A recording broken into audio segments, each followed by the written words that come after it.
En Côte d'Ivoire, le défilé militaire de dimanche prochain est remis en question par l'absence des soldats ivoiriens retenus depuis 3 semaines à Bamako.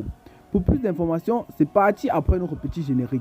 Bon visionnage. Et bien les amis, avant de commencer la vidéo, nous tenons à vous informer que notre chaîne c'est une nouvelle chaîne. C'est pour ça que nous vous prions de vous abonner à la chaîne pour nous encourager afin de ne pas rater nos prochaines vidéos. Bon visionnage. Pour tenter de retrouver une solution diplomatique à cette crise, le Togo a été sollicité pour la médiation et lors de la première rencontre des deux délégations à Lomé, le Mali a demandé deux choses avant la libération des 49 soldats ivoiriens.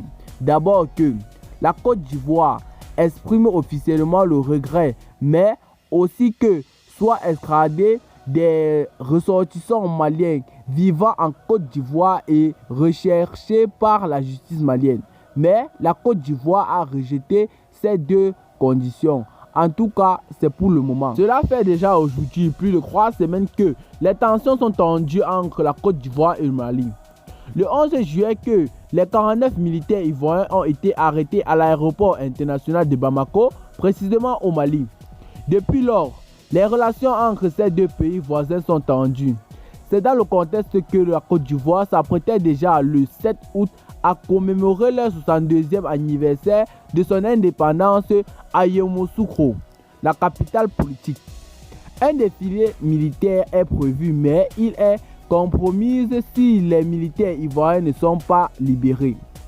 Le journaliste André Sylvain Conan explique que les erreurs de la Côte d'Ivoire et les excès des côtés maliens doivent être aplanis pour passer à autre chose. Sans la libération de ces 49 soldats ivoiriens arrêtés au Mali, à l'aéroport de Bamako, précisément au Mali, ce festival en Côte d'Ivoire n'aura pas lieu.